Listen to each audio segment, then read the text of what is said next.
Assalamualaikum warahmatullahi wabarakatuh.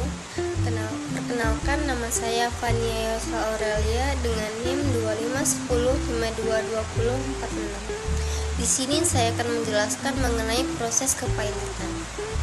Pailit itu sendiri adalah keadaan di mana sebuah perusahaan tidak mampu atau tidak mau membayar hutangnya yang sudah jatuh tempo kepada lebih dari satu kreditur. Nah, misalnya ada sebuah perusahaan laundry yang berhutang kepada bank dan pemilik toko tempat mereka menjalankan usaha. Namun mereka tidak mampu lagi membayar hutangnya sehingga pengadilan niaga dapat memutuskan bahwa mereka pailit. Oh no!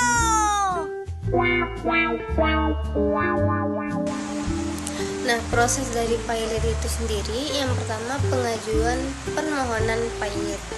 Nah, ada 6 pihak yang dapat mengajukan permohonan kepailitan. Yang pertama itu debitur sendiri. Nah, di mana debitur sudah merasa tidak mampu lagi untuk membayar hutangnya. Yang kedua ada kreditur. Nah, kreditur dapat mengajukan kepailitan jika mereka merasa dirugikan karena utangnya tidak juga dibayar oleh debitur. Yang ketiga itu ada jaksa. Jaksa dapat mengajukan kepailitan jika perusahaannya menyangkut kepentingan banyak orang. Nah, yang keempat itu ada Bapepam. Bapepam dapat mengajukan kepailitan jika debiturnya itu adalah perusahaan efek, bursa efek, dan serta lembaga penyimpanan dan penyelesaian. Nah, yang terakhir itu ada Menteri Keuangan. Nah, Menteri Keuangan dapat mengajukan kepailitan jika debiturnya adalah perusahaan asuransi, perusahaan deasuransi, dana pensiun, maupun BUMN yang bergerak dalam bidang kepentingan umum.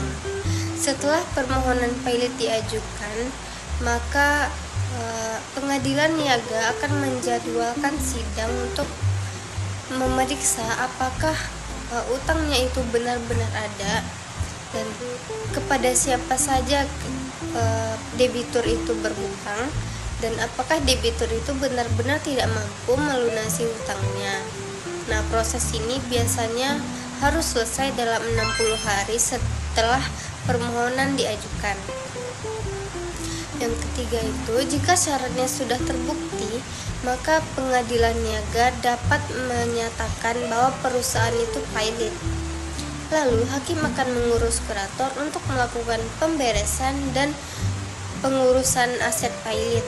Nah, kurator ini bisa berasal dari BHP maupun lembaga swasta seperti akuntan dan pengacara.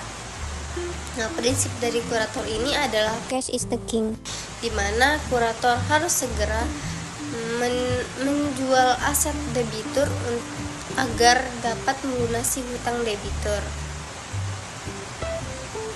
Nah, hakim juga akan mengutus hakim pengawas untuk mengawasi kinerja dari kurator agar kurator tersebut bekerja secara adil dan sesuai dengan hukum yang berlaku. Lalu, kurator akan melakukan verifikasi data dalam rapat kreditur di bawah pengawasan hakim pengawas. Nah, dalam rapat ini akan ditentukan jumlah utang masing-masing kreditur dan siapa saja yang termasuk kreditur preferen, separatis, dan konkuren. Langkah berikutnya adalah penjualan harta. Nah, kurator akan menjual segala aset yang tersisa seperti sertifikat rumah, kendaraan, maupun saham melalui lelang. Nah, hasil dari penjualan tersebut akan digunakan untuk membayar hutang-hutang debitur berdasarkan urutan prioritasnya. Nah, urutan prioritasnya itu ada 3. Yang pertama, kreditur preferensi, yang dimana itu seperti hutang pajak dan hutang gaji karyawan yang belum dibayar. Yang kedua itu ada kreditur separatis, yaitu hutang yang memiliki jaminan seperti hutang kepada bank yang memiliki jaminan berupa aset yang berupa sertifikat rumah. Nah, yang ketiga itu adalah kreditur konkuren, yang dimana utangnya itu tidak memiliki jaminan. Lalu setelah semua hasilnya dibagikan kepada kreditur, jika masih ada tersisa, maka sisanya itu akan dikembalikan kepada debitur. Dan kurator akan membuat laporan akhir mengenai segala hal yang sudah terjadi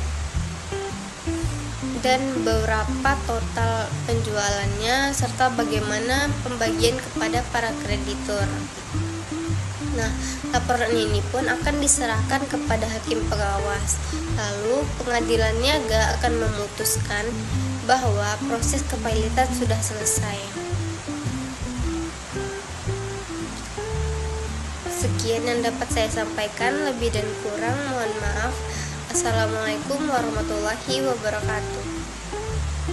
Jadi dapat disimpulkan urutan dari proses kepailitan itu, yang pertama pengajuan permohonan kepada pengadilan niaga, yang kedua pemeriksaan oleh hakim dan dilakukannya sidang, yang ketiga itu keluarnya putusan pailit, yang keempat adalah penunjukan kurator dan penunjukan hakim pengawas, yang kelima adalah verifikasi data dan dilakukannya rapat kreditur, dan yang keenam adalah penjualan aset debitur.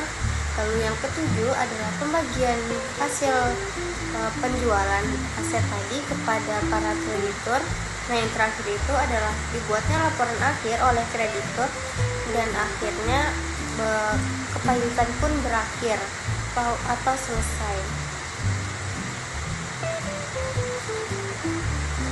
Sekian yang dapat saya sampaikan. Assalamualaikum warahmatullahi wabarakatuh.